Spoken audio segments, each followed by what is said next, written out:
Hey friends, it's Sammy back with another episode of The Daily Dash. That's right, it's everything you need to know from around the world and in my life, straight from my car dashboard to yours. Today is Wednesday, June 6th, 2018. Let me tell you what you need to know so you're in the know around the water cooler and in Carline, although it's a little late if you're watching live. I'll tell you why in a minute. Okay, today is the 74th anniversary of DDay. I told you yesterday, Kate Spade committed suicide, and it's just bringing suicide prevention and mental health awareness into a whole new light. Devastating, obviously, event, but important topic to discuss. Yeah, I went off on that, and so what else did I want to say? There's an interview with Bill Clinton and James Patterson that's causing quite a stir that I'm going to talk more about in a minute. And there's one other thing I forgot. It's okay. You can catch up below. Of course, you can find me at The Sammy Cone on Instagram, at sammycone.com, and on YouTube. Okay, here's why I'm all afluster, and this is why I'm coming to you late. I know a lot of you watch this at different times. If you're watching live, this is the reason. I was at a loss for words. I'm not at a loss for words. I'm trying to choose my words carefully, but there's two things that kind of overlap. Not in a hashtag, but there's two things that are overlapping that have really got me in a kerfuffle today. And it's this interview with Bill Clinton and James Patterson from the Today Show. And again, I'll put a link below if you haven't seen it yet. And we saw Waitress the musical last night. Okay. Number one. And you have to fast forward to about minute 19 in the video. Again, I'll put the link down there to see this. But basically, there are three things that happened in this interview that really ruffled my feathers. One, Bill Clinton admitted that he never apologized to Monica Lewinsky privately or personally, but he didn't have to because he apologized to the world publicly. Okay. Number two, Clinton seemed to get out of or tried to smooth over what he did by saying that he had women in his very high-ranking places in his administration in the 80s and had sexual harassment policies in place. Yeah, that one's at a loss. And number three, then James Patterson tries to come to Bill Clinton's aid by saying, look, what about LBJ? What about Kennedy? Okay. So, one, I don't understand where people feel like they can get themselves out of trouble by either A, comparing themselves to worse things other people have done or other bad things people have done, or trying to drag those people down with them. It doesn't excuse, because you have a sexual harassment policy in place, doesn't excuse sexual harassment that you do. And even if it's consensual, which I guess one could argue between Clinton and Lewinsky, he was a person in supreme power that exerted his authority over her. I just don't understand. It's so interesting.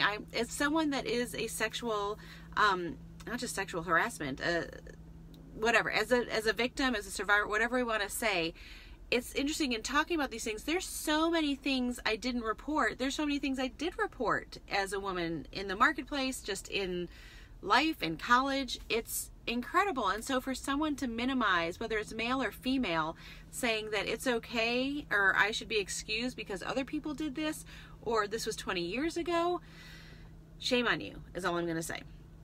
Number two, and I'll make the link here in a second. So I'm a big lover of the arts. I'm a big lover of TPAC. I love musical theater. I cannot say that I would recommend Waitress the musical. And I know I said all this, I was so excited yesterday. I'm going to put all my things below. I'm probably not going to say it well, but it, first of all, is not family friendly and not even just like little kids. Like, I don't think I would recommend under 18.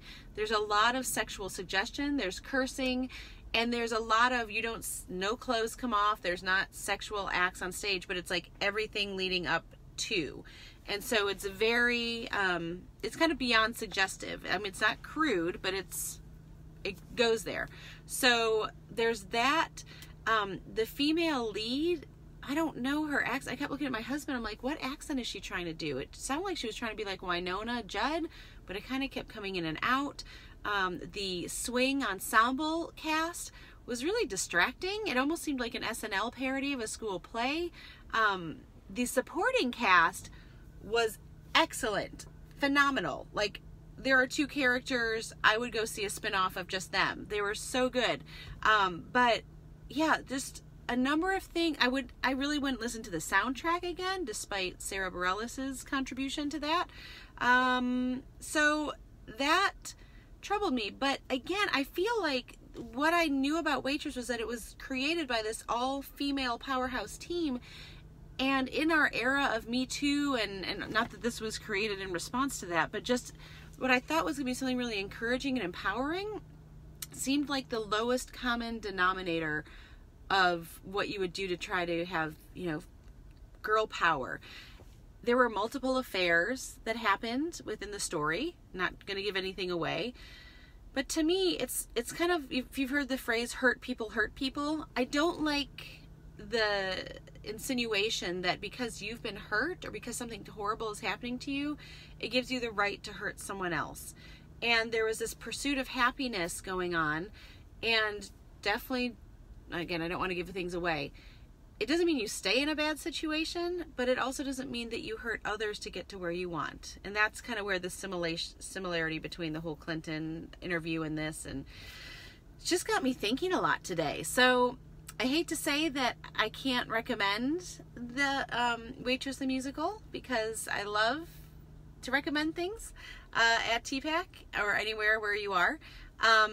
But that's where I am. So I'll put the link to the Today Show interview below, and also if you have any questions specifically about whether you think you want to go, I'm happy to answer those individually. I just don't want to spoil it for a group. So that's it. I do want to pray attentiveness over everyone today. I just pray that you are attentive to those in need around you, to the needs and emotions of others, particularly your family and those within your home. All right, friends, I pray you have a great day, great night, wherever you are. Make sure you make it great, and do not wait to tell someone you love how you feel about them. Bye, friends.